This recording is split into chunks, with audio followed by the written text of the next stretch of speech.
आज मैं आपके साथ बहुत ही इम्पॉर्टेंट इन्फॉर्मेशन शेयर करने वाली हूँ जो हम में से बहुत सारे लोगों को पता ही नहीं है, पर ये हमें जानना बहुत ज़रूरी होता है।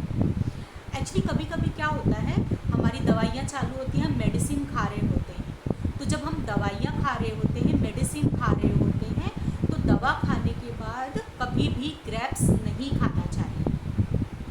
और कभी कभी क्या होता है ना, हम अनजाने में, जैसे अभी हमने चाय पी ली, चाय पीने के बाद पपैया वो भी नहीं खाना चाहिए, यानी कि चाय पीने के बाद पपीता भी नहीं खाना चाहिए। ये भी हमारी बॉडी में दो चीज़ें, जब चाय और पपीता मिल जाते हैं तो ये पॉइजनस हो जाता है, इससे जान भी जा सकती है। ये इतना इतना डेंजरस होता है।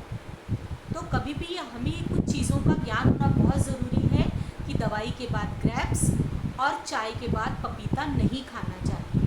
और कहा तो ये भी जाता है कि जब हम घी खाते हैं ना, घी खाने के बाद उसके ऊपर शहद भी नहीं खाना चाहिए, वो भी हमारी बॉडी में जाकर पॉइजन बन जाता है।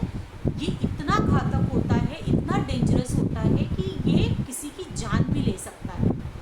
तो कुछ कुछ चीज़ें ऐसी होती हैं जो एक के ऊपर एक नहीं खा सकते हैं, कि जैसे आपको इन सब चीज़ों की इन्फॉर्मेशन, इन सब की चीज़ों की जो जानकारी है, जितना हो सके अपने लोगों तक शेयर करना चाहिए, क्योंकि ये साइंटिफिकली प्रूव हो चुका है कि ये जो चीज़ें हम, जैसे चाय हुआ, उसके बाद पपीता, और फिर जैसे दवाई हुई, दवाई के ऊपर ग्रेप्स और घी के ऊपर शहद, ये सब चीज़ें खाने से ये क्या होती है, हमारे शरीर में जाकर पॉइजन का रूप ले लेती है, जो हमारे शरीर के लिए बहुत ही ज़्यादा डेंजरस है। इससे किसी की जान भी जा सकती है। तो ये इन्फॉर्मेशन शेयर कीजिए।